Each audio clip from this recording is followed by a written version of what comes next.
이 목사님이 저보다 키가 조금 더 커서, 예, 저보다 더 조금 내리겠습니다. 제가 작년 1월 9일 날, 작년입니다.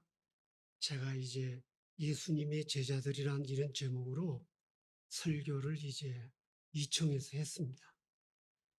그리고 그때 와서 이제 교인들을 이렇게 돌아보았습니다. 이렇게 돌아보았을 때 그 빈 공간에 그 학생들이 그린 그림들을 그려놓고 같이 사진도 찍고 이야기도 하고 또 이렇게 뭘 이렇게 만들어 놨어요. 위에가 만들었다. 위에가 만들었다. 그리고 또 같이 이야기를 해보니까 어려운 사람들이 많이 있었습니다. 근데 그때 받았던 그 감동, 그 가슴 설레이는 그 은혜가 오늘도 이곳에 와서 제가 1년 7개월 만에 느끼게 됩니다. 여러분이 많은 책에서 사람들이 읽어주고 있는 김남도 교수라는 분이 이런 말을 했습니다. 그 오프라인 시대와 온라인 시대 이야기를 하면서 이 오프라인 시대가 죽은 것이 아니라 사람들의 고정관념에 빠졌기 때문에 죽었다고 말하고 오프라인 공간에서라도 가슴 설레이는 그 일이 일어날 때에 그건 살아있는 것이고 시대를 이끌어 갈 수 있다 그랬습니다. 그게 벌써 1년 7개월 만에 이 교회가 이런 일들을 이루어가고 있음을 보고 감사를 드리고 또 이제 이 자리에 조금 전에 데코타일 이렇게 해주셨던 분들 뭐 이런 이야기를 하는데 사실 언여 것 하나 그냥 되진 것 없이 모두가 같은 공감을 가지고 당신이라면 내가 같이 함께 하겠다. 나 당신이라면 내가 뭔가 삶에 같이 하겠다는 분들이 늘 헌금해 주시고 그런 마음을 같이 해서 이루어왔습니다. 그래서 제가 사실 그런 표현을 대신하기보다 그래야 되지만 그분들 모두를 대신해서 제가 감사의 말씀을 드리고 또 사실 시간이 있으면 여러분들이 좀 더 많은 이야기들을 따로 만나서 이야기를 하면서 또 이 교회가 어떻게 성장되어 갈 것인지 잘 살펴보는 그런 계기가 되었으면 좋겠습니다. 제가 데코타일 사장님 이야기를 하시니까 우리가 천막교회를 있을 때 잠시 우리가 지하를 파는 일이 있었습니다. 그때 우리는 파출소에서 그리고 이 사이다나 뭐 콜라를 들고 찾아와서 일도 도와주고 같이 하는 이런 일들이 기억이 납니다. 근데 지금도 어딜 가면 내가 직접 관련돼 있지 않는 사람들이라도 이상하게 하나님께서 그 귀하신 분들을 선택을 해서 도와주는 그런 은혜들을 저도 지금도 느끼고 있음을 여러분들에게 말씀을 드립니다. 자, 이제 우리가 2층을 비전홀로 만들고 이제 1층으로 내려왔습니다. 제가 사실 이거 좀 미리 알았으면 와서 일도 좀 할 수도 있었을 터인데 이 보니까 너무 많은 일을 했습니다. 근데 사실 여기에 1층의 그 이야기를 딱 듣는 순간에 저한테 느낌이 사도행전 11장 26절 11장 26절 어떤 분은 차 넘버가 1126번도 있습니다. 어떤 사람은 1126, 11월 26 생일도 있습니다. 비행기가 유륙한다는 뜻이 있죠. 땅에서 유륙한다는 뜻이 있는데 저는 그 말씀을 보면서 안디옥 교회 생각이 나서 그러고 있었는데 어떤 순서가 올까 생각은 했지만 제가 이 자리에 설교할 자격이 없습니다. 그럼에도 불구하고 저한테 연락이 와서 설교해달라고 그래서 그냥 11장 26절을 가지고 같이 나누어야 되겠다 이런 생각을 하고 오늘 본문을 정하게 되었습니다. 자, 본문은요. 안디옥 교회 성장으로 인한 그 결과가 세상을 품은 교회의 모습이 무엇인지를 보여주고 있기 때문에 이 안디옥 교회는 세상을 품은 교회다. 이러고 세상을 품은 거야. 이 품는다고 하는 말은 우리가 헬라어로 프로네오라고 하는 말을 씁니다. 생각하는 거예요. 그리고 마음에 품고 있는 거예요. 그리고 어떤 계획을 가지고 시행을 하는 겁니다. 그리고 도전하는 거예요. 그런 의미에서 품는 거예요. 근데 이 안디옥 교회를 한마디로 다시 설명을 하면 뭘까? 예, 품은 교회다. 이런 이야기가 됩니다. 그래서 충북에 가면 셰인교회라고 있어요. 근데 셰인교회 이름 뜻이 뭐냐? 세상을 인해서 우리가 존재한다는 거야. 그리고 그 교회 앞에는 큰 돌을 해가지고 코란데오라고 하는 말을 써놨어요. 근데 그 목사님은 여전히 아주 열심히 그리고 달려가고 있는 모습을 저는 보게 되는데, 여러분 오늘 여기에서 이 교회가 참 그런 의미에서 품는 교회, 어디 하늘을 품고 땅에 사는 그리스도인들, 이걸 의역을 하면 하늘의 신앙을 가지고 이 땅을 품는 사람들. 그래서 일종으로 온 것은 세상의 문을 열고 그들이 나아간다는 그런 의미를 우리에게 준다고 믿습니다. 자, 그러면 오늘날 한국 교회를 정리를 하면 신자는 많이 있지만, 신자는 많이 있지만 뭐가 없다고 그러죠? 예수님을 사랑하는 사람들이 없다. 또 뭐가 없다고 그러죠? 한국 교회는 많이 있지만 세상에 빛된 교회가 없다. 이런 이야기다. 근데 여러분, 작년 같으면 마스크를 쓰고 설교를 하러 왔는데 지금 그런 과정을 다 이겨내고 이 교회가 우뚝 섰습니다. 우뚝 선 이유는 뭘까? 그건 바로 여러분들이 세상을 품었기 때문인 것입니다. 그래서 저는 그 안디옥 교회 전체를 보면 그냥 11장, 12장, 13장 전체 속에서 교회란 이런 거구나. 이 교회와 빗대어서 한번 살펴보면서 같은 은혜를 나누고 싶은 거예요. 그 첫 번째가 뭐냐면 그리스도인이라는 거예요. 비로소 그리스도인이라고 그랬다. 여러분, 그리스도인은 마땅한 이야기입니다. 그럼에도 불구하고 그리스도인 이야기 들으면 우리 막 새로운 거예요. 뭐가 새로우냐? 교회에 다니는 사람을 믿을 수가 없어요. 그리고 그 사람하고 거래하고 싶지 않아요. 그리고 대화하고 싶지 않아요. 평생을 같이 가고 싶지 않으면 교인들이라 이렇게 보아도 무방한가요? 근데 그리스도인, 예수 믿는 사람. 근데 여기 안디옥 교회 사람들 보고 비로소 그리스도인이라 이야기를 했다는 거예요. 바로 오늘 이 하늘 땅 교회가 한국 교회를 새롭게 하는, 비록 그리스도인이라는 이름을 회복하는 그 모델이 되어주기를 바라는 마음에서 어쩌면 이 교회를 하나님이 허락하셨다고 보는 거예요. 그래서 여러분, 이 그리스도인이 됐다는 이 사실이 너무나도 보편적인 이야기지만 우리가 이 안에서 내가 참된 그리스도인이다. 그리스도인들이 누굽니까? 예수 그리스도를 나의 구주로 모신 사람입니다. 그리고 예수 그리스도를 나의 왕으로, 나의 주님으로 모신 사람입니다. 그분이 원하시면 어디든지 갈 수 있는 사람들이 바로 그리스도인들입니다. 그러면 우리가 살펴보면 이 사도행전 11장이 세워지게 된 동기가 사도행전 8장에서 그들 흩어지게 되었습니다.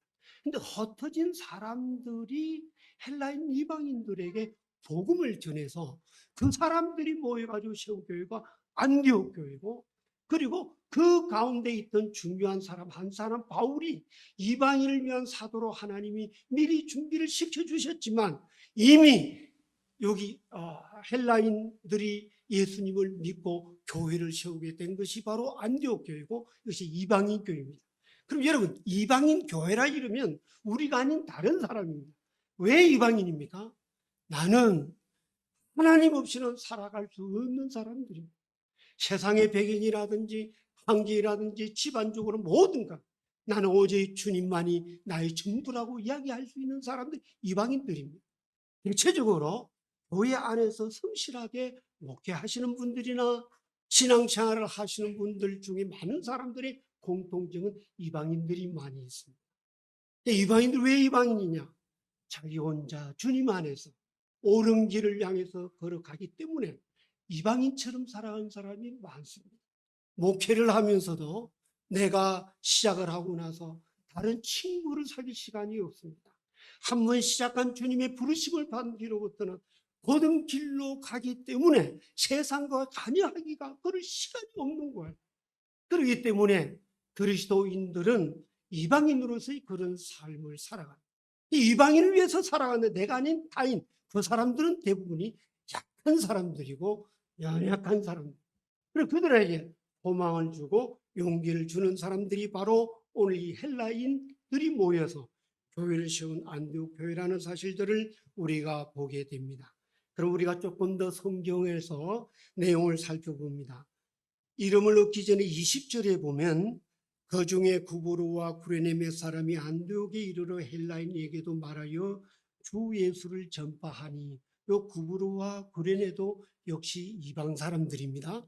그들이 헬라인들에게 전했다는 내용입니다. 21절에 주의 손이 그들과 함께 하시며, 주의 손이 함께 하시고, 안디옥 교회 사람들이 세웠지만 그 뒷배경에 누가? 주의 손이 함께 하신 거야. 근데 그들의 중심이 복음을 전하고자 하는 그 열정, 오직 예수님이 한 분만이 우리에게 생명을 주시고 그분이 인생의 가치를 새롭게 해주시면 그들이 발견한 거예요. 그래서 그들이 어떻게 오직 예수 그리스도를 전하는 삶을 살아갈 수밖에 없었습니다. 그래서 이방인 교회가 또 이방인 교회를 세워나가는 일들이 있음을 우리에게 보여주고 있습니다. 22절에 보면 예루살렘 교회가 이 사람들의 소문을 듣고 바나바를 안디옥까지 보내니라고 그랬습니다. 여러분, 안디옥 교회가 예루살렘 교회에서 그까지가 거리상으로 약 480km가 됩니다. 여기서 부산까지 400km로 봅니다. 근데 이 그들의 선한 영향이 어디까지 왔습니까? 예, 부산을 훨씬 넘어서 그것이 소문이 났다는 이야기. 여러분, 이건 누가 합니까? 예, 그들의 중심을 보시고 성령의 역사를 하셔서 그들이 수고하고 사랑하고 열정을 갖고 움직이는 그들이 그 소리 없이 성령께서 사람들에게 임재가 되신 거예요. 임재함으로 그들이 교회를 찾아오게 되고 또 그 안에서 형제가 되고 자매가 되어서 그리스도의 몸을 세우는 일을 했다는 사실을 우리에게 보여주게 됩니다. 어쩌면 오늘 찬양 가운데 은혜요 은혜라고 하는 이야기가 우리 힘이 아니죠. 근데 이 안디옥 교회는 주의 손이 그들과 함께 하셨고 그 소문이 예루살렘에게까지 갔고 그때 당시에 이방 교회가 인정을 받는 것은 불가능한 일입니다. 여러분이 잘 아는 대로 사도 바울은 그 너머 다메섹까지도 쫓아가서 예수 믿는 사람들을 잡아다가 결박하고 그들을 죽이기로 작정을 한 사람들이 많이 있었습니다. 그럼에도 불구하고 예루살렘 교회에서 누구를 파송합니까? 예, 바나바라는 리더를 파송을 하는 거야. 그래서 본문에 보면은 교사와 선지자 중에 한 사람 나타나지만 오늘날 목회자와 같은 위치에 있는 사람입니다. 근데 바나바가 왔습니다. 근데 22절에서 이야기를 하고 24절에 보면은 바나바는 착한 사람이요 성령과 믿음이 충만한 사람이라 이에 큰 무리가 죽게 더하여지더라라고 그랬습니다. 그러니까 바나바가 어떤 사람? 착한 사람이라고. 그리고 믿음과 성령이 충만하더라. 근데 지금까지 하나님이 도와서 역사를 하셨지만 누구 까닭에? 바나바 까닭에 더 무리를 더해가더라 이거죠. 다시 말해서 안디옥 교인들의 성품이 뭐냐? 착한 사람들이에요. 그들은 이방인은 착한 사람들. 그리고 그들은 성령과 믿음이 충만한 사람이에요. 그래서 그들을 우리가 오직 예수님 밖에 모르는 사람들이었다 이렇게 보면 우리가 확실히 알 수가 있습니다. 그래서 성령은 계속적으로 그 일을 통해서 역사를 하시는 것입니다. 여러분, 한국 교회가 많은 어려움이 있죠. 1년에 한 3,000개씩 교회 문을 닫는다고 합니다. 그러나 이 교회는 점점 성장을 하고 있습니다. 자, 이럴 때에 한국 교회가 회복해야 될 것은 세상 사람들이 보기에 저들이 바로 그리스도인이구나. 안디옥 교회에서 듣고 있는 그 멸치를 이제는 회복시켜야 될 그때가 아닌가. 그 일을 위해서 1층으로 하나님이 내려오게 하셨습니다. 2층은 땅에서 조금 더 멀어요. 그 땅에서 하늘을 짓는 품으라고 하는 완전한 일을 위해서 이 땅으로 1층으로 내려가게 된 것입니다.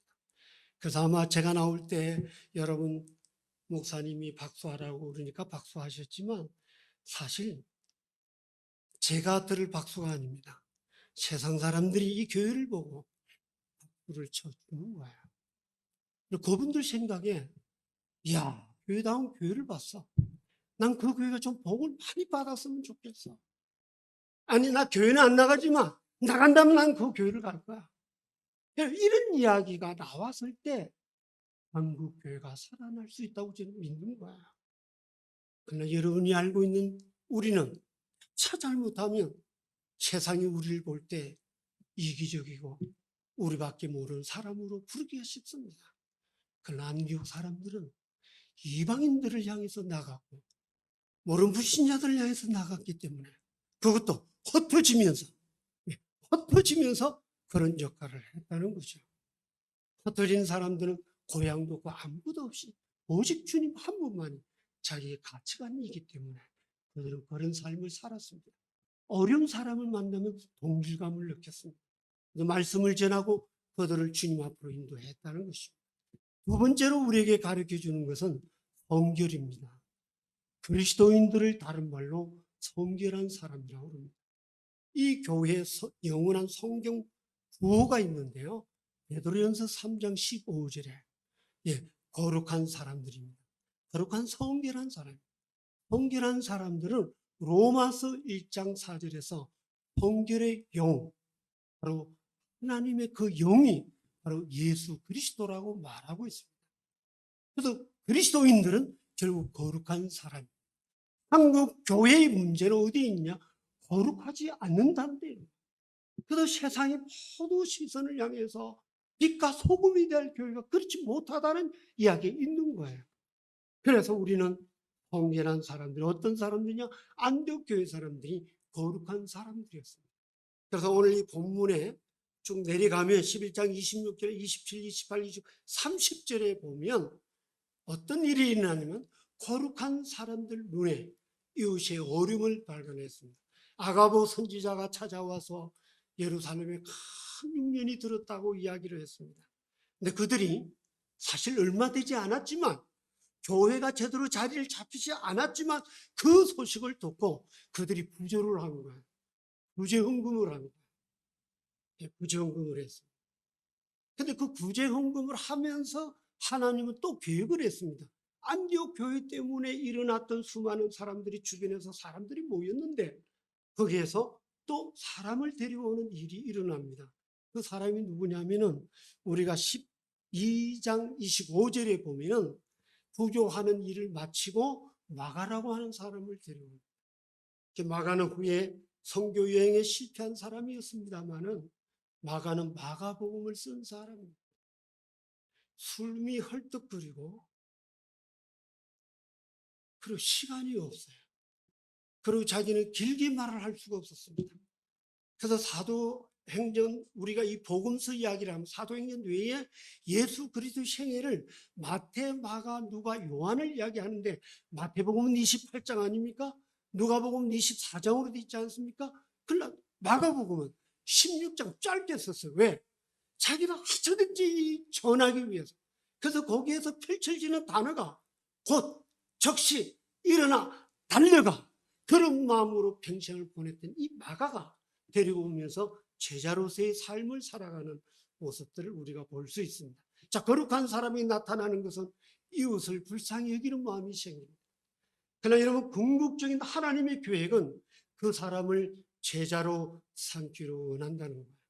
그래서 제자가 되었을 때 존경하는 서열이 세워지고, 서열이 세워지는 것은 어른은 어른으로서, 젊은 젊은이로서, 아이들은 아이들로서 평안하게 보호를 받는 하나님은 그 계통을 위해서 마태복음 1장에서 예수 그리스도의 족보에 대한 소개를 쭉 해주고 있는 사실을 우리가 보면, 서성 있고 제자가 있고, 내가 신앙생활을 오래 하면 나의 바울은 누구인가, 그리고 오래 하면 나의 진정한 제자가 누구인가를 볼 수 있는 것입니다. 왜 교회가 행복하고 기쁘냐? 내가 전도했던 사람이 마중하고 있습니다. 그리고 자리에 앉으면 그 사람이 저기 앉아있고 옆에 앉아있는 것을 보게 되면서 부모와 같은 마음을 갖고 쳐다보는 그런 일들이 생기게 된다는 것입니다.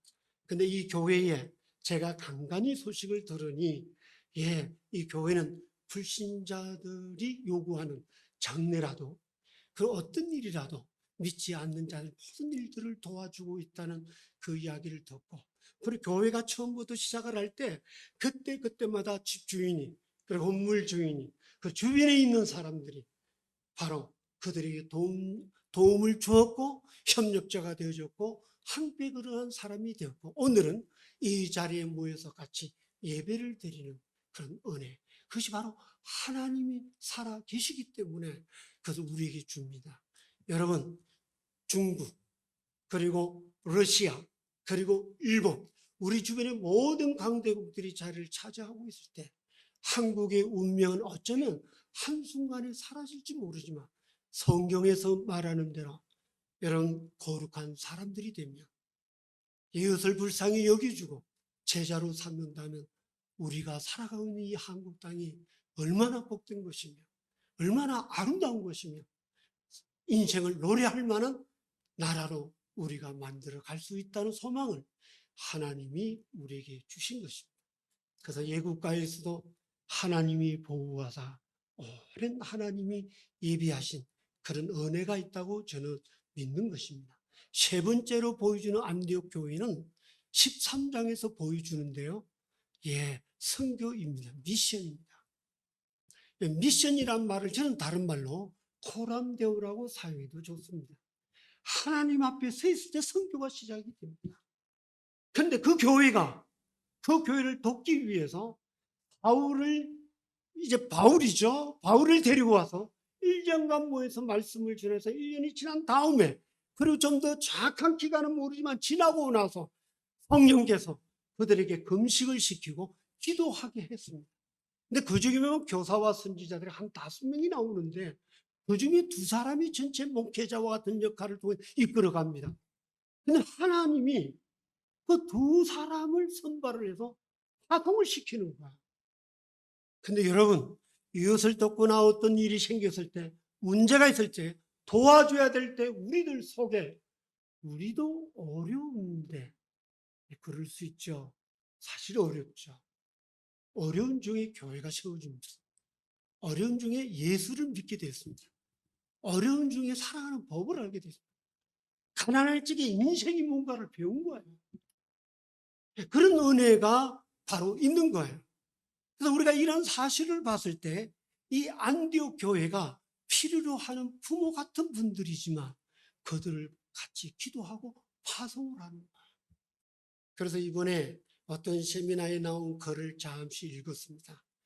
그래서 그 글 가운데 보니까 한국 교회가 개척교회를 어떻게 하면 좋을 건가, 이런 여러 가지 이야기들이 나왔는데 리더들을 파송하는 그런 어떤 모델이 나왔습니다.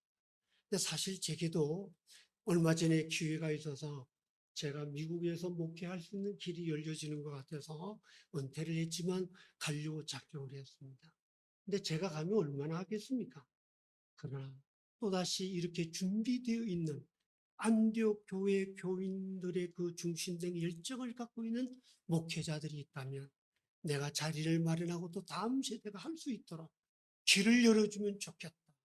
그래서 그런 마음을 갖고 있는데 아직 제가 진행 중에 있습니다. 아직 끝나지 않았습니다. 그러나 그런 마음으로 살고 싶은 것은 성경 안에서 이런 은혜로 이끌어 가지는 모습들을 보면서 저는 발견을 하게 되는 것입니다. 그러면 성결한 게 하나님 앞에 서 있는데 하나님의 마음이 어떤 마음입니까? 하나님의 마음은 아비와 같은 마음입니다. 우리는 하나님을 아버지라고 그럽니다. 그래서 뭐라고 이야기하냐면 고린도전서 3장 16절, 요한복음 3장 16 똑같습니다. 근데 요한복음 3장 16 하나님이 세상을 이처럼 사랑하사 누구를? 독생자를 보내요. 독생자를 보내는 건 다 아들이라는 거죠. 그러니까 하나님은 아버지라는 거죠. 그 아버지의 사랑이 고린도전서 3장 16절에 너희가 하나님의 성전인 것과 하나님의 성인에 구하시 알지 못하고 아비 같은 마음을 가질 적에 성령의 전이 되어지고 그리고 하나님이 우리와 함께 계심을 보게 돼요.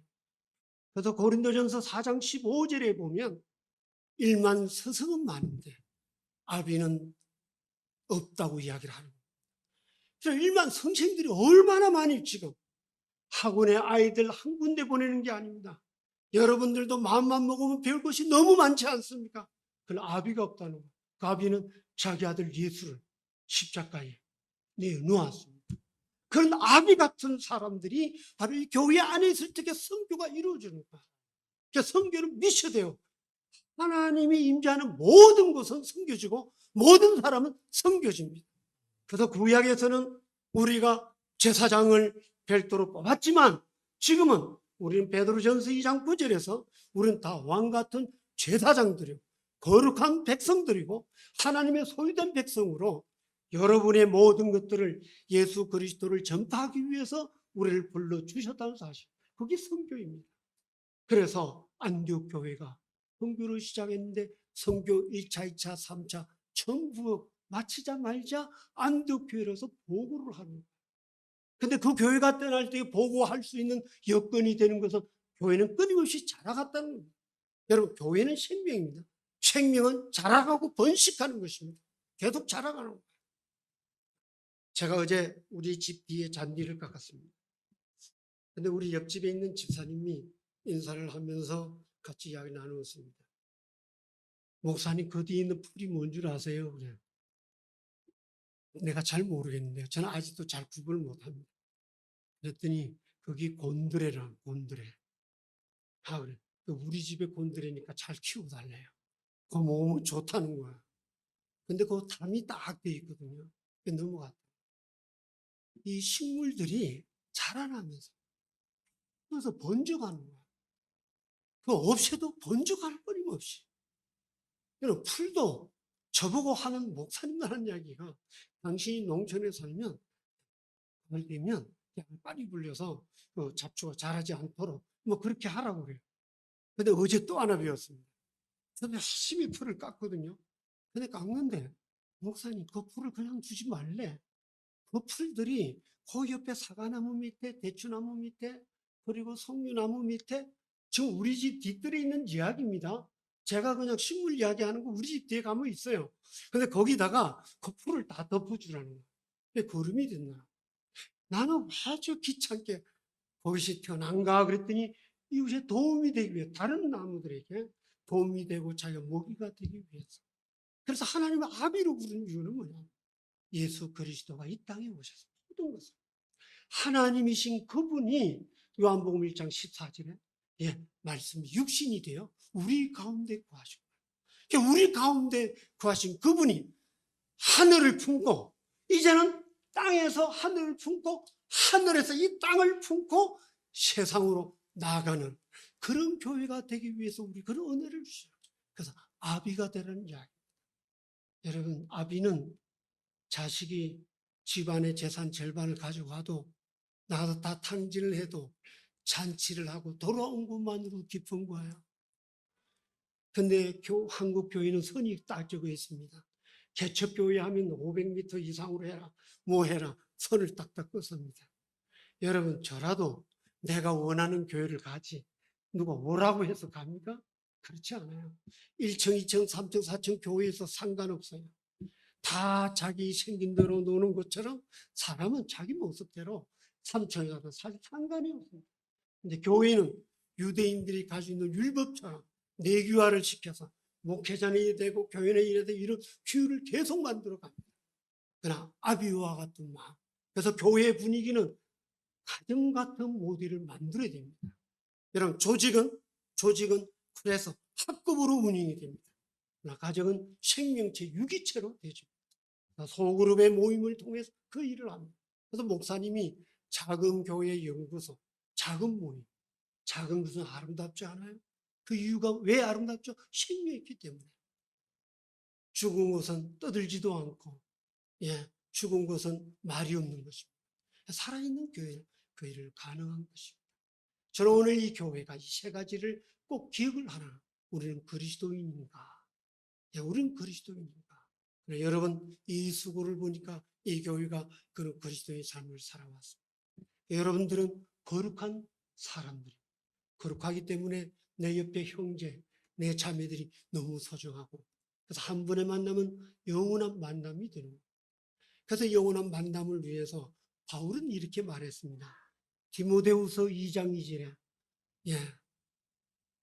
또 내가 많은 정인 앞에서 내게 들은 말을 충성된 사람들에게 부탁하라. 그가 또 다른 사람들을 가르칠 수 있으리라 라고 그랬습니다. 이게 바울이 우리에게 준 4세대 비전입니다. 바울이 누구에게? 디모데에게 부탁합니다. 디모데는 충성된 사람들에게 3세대입니다.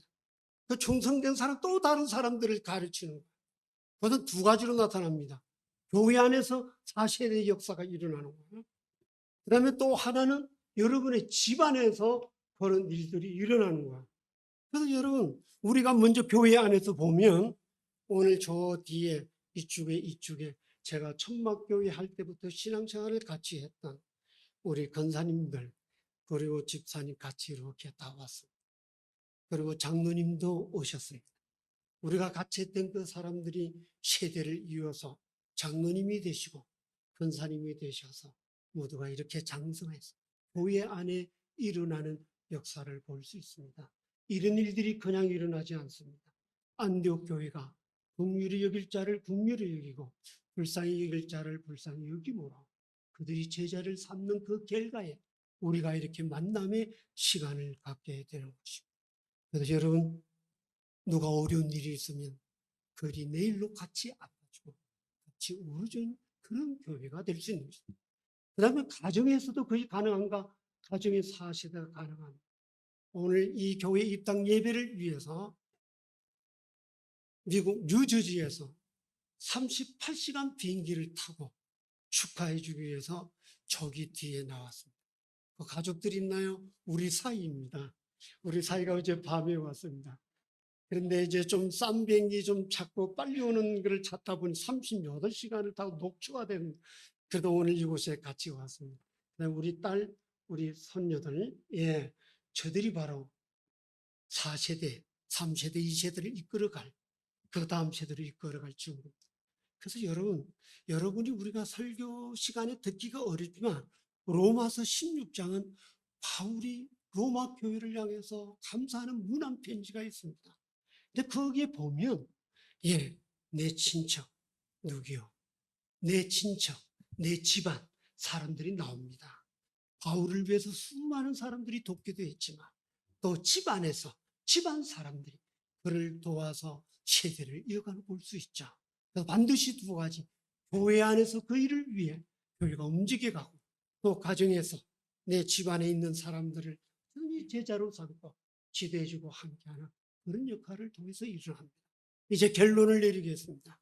여러분, 조금 전에 이야기했던 그리스도인 그리고 거룩한 사람 그리고 이 성교는 여러분 그리스도인들에게 나타나는 본능입니다. 본능입니다. 그래서 교회는 절대 망하지 않습니다. 그 본능으로 일깨워주기 때문입니다. 그래서 예레미야 20장 19절에 보면 나는 이제는 하나님 말씀을 전하지 않겠다. 그리고 그의 말씀을 전하지 않겠다 하지만 그 속에 골수를 사무치게 하고 마음에 불붙는 것 같아서 답답하게 견딜 수 없습니다 하는 이 본능이 누구에게? 바로 성도들에게 있다는 것입니다. 여러분, 없어서가 아닙니다. 예수를 만나면 얼마나 행복한지, 예수를 만나면 얼마나 귀한 일이라는지, 그리고 초대의 사람이 이 세상 뛰어난 사람으로, 그 뛰어난 사람이 전부가 아니에요. 나보다 못한 사람을 도와서 함께 우리 걸어가자는 그런 의미가 있지 않겠습니까? 그래서 그런 본능이 우리 안에 있음을 오늘 보게 됩니다. 그다음 또 한 가지는 뭐죠? 주는 겁니다. 여러분, 주는 것이 본능과 더불어 나타납니다. 그래서 모든 성교에 세상을 품는 아비의 마음을 가지고 주는 거예요. 그리고 그 본능을 일깨우는 겁니다. 그럼 성령이 우리를 통해서 그 일을 해가는 거야. 오늘 이 교회가 하나님 앞에서 아비 같은 마음을 갖고 본능을 일깨워서 사랑하십시오. 그 사랑이 성령께서 여러분은 하지 않아도 그런 사람을 통해서 그것이 계속적으로 전해가는 일이 있어서 다음에 우리 만날 때 또 하나님이 하신 일들을 돌리면서 영광을 돌리기를 바라고 오늘 이 자리에 참석한 모든 사람들에게 하나님의 축복이 함께 하기를 주의 이름으로 기도합니다.